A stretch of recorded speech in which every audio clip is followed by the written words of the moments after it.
उज्जैन में महाकालेश्वर मंदिर के गर्भगृह में आम भक्तों को प्रवेश नहीं मिलेगा। मध्य प्रदेश हाईकोर्ट की इंदौर खंडपीठ ने गर्भगृह में आम भक्तों के प्रवेश पर रोक और वीआईपी श्रद्धालुओं को विशेष अनुमति देने के मामले में कलेक्टर के जारी आदेश को सही ठहराया है।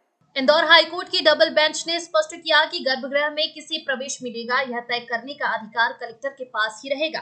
फिलहाल यथास्थिति बनाए रखी जाएगी। इंदौर के वकील चर्चित शास्त्री ने जनहित याचिका लगाई थी। गुरुवार को सुनवाई के बाद कोर्ट ने फैसला सुरक्षित रखा था, जिस पर कोर्ट ने सोमवार को फैसला सुनाया। कोर्ट के निर्णय के अनुसार जब तक कोई नया आदेश नहीं आता, गर्भगृह में प्रवेश व्यवस्था पूर्ववत बनी रहेगी, यानी आम भक्त गर्भगृह में प्रवेश नहीं कर सकेंगे और यह अधिकार केवल कलेक्टर के विवेक पर आधारित रहेगा।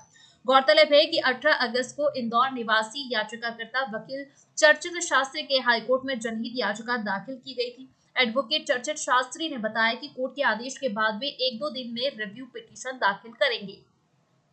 उन्होंने कहा कि यह लाखों महाकाल भक्तों का मामला है। हम दोबारा अपनी बात कोर्ट के समक्ष रखेंगे। याचिका में प्रदेश सरकार, महाकालेश्वर मंदिर प्रबंध समिति, उज्जैन कलेक्टर और एसपी उज्जैन को पक्षकार बनाया गया है। उन्होंने कहा कि इस मामले में वह रिव्यू पिटीशन दाखिल करने जा रहे हैं। यदि इस पर भी सुनवाई नहीं होती तो उच्चतम न्यायालय में अपील की जाएगी। हमने माननीय उच्च न्यायालय में महाकाल मंदिर गर्भगृह के लिए याचिका लगाई थी।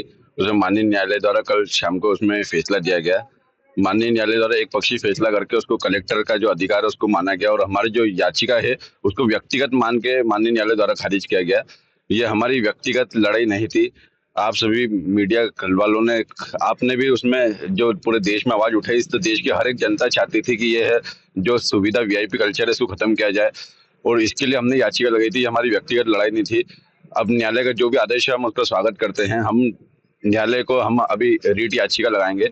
रीट याचिका हमारी मांग ये थी कि गर्भगृह में सभी लोगों के साथ समान व्यवहार किया जाए। जो लगातार भेदभाव मंदिर प्रशासन, मंदिर के जो उज्जैन कलेक्टर जो कर रहे हैं लगातार भेदभाव, उस भेदभाव को खत्म करने के लिए हमारा मांग थी। हमने न्यायालय से मांग भी की थी एक पर्टिकुलर टाइम, जैसे काशी विश्वनाथ मंदिर और अन्य बड़े मंदिरों में जो व्यवस्था है उस तरह की व्यवस्था लागू की जाए। जो पर्टिकुलर टाइम सुबह का, दोपहर का, शाम का, कुछ भी ऐसा तय किया जाए।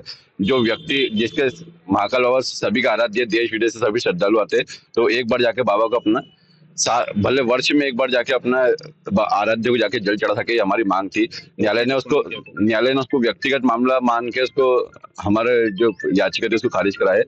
हम सभी लोगों से जो फीडबैक आ रहे हैं और जो हमने कलेक्टर में भी उसमें आरटीआई लगाई है कि इसमें आप बताएं कि कौन व्यक्ति विशेष है और कौन वीआईपी है, उसकी एक सूची दी जाए। तो कलेक्टर द्वारा भी वो सूची नहीं दी गई। हमारे उक्त आरटीआई और सभी को लेके हम और एक उसमें याचिका लगा रहे हैं, पुनर्विचार याचिका। अगर यहाँ से भी अगर फैसला नहीं होता तो हम सर्वोच्च न्यायालय जाएंगे और सर्वोच्च न्यायालय में याचिका दायर करेंगे। हमें पूर्ण विश्वास है कि सर्वोच्च न्यायालय हमारी मांगों को समझेगा और जो प्रत्येक भक्त जो जाता है, प्रत्येक भक्ति की जो ये लड़ाई चल रही है उस प्रत्येक भक्त की जीत होगी।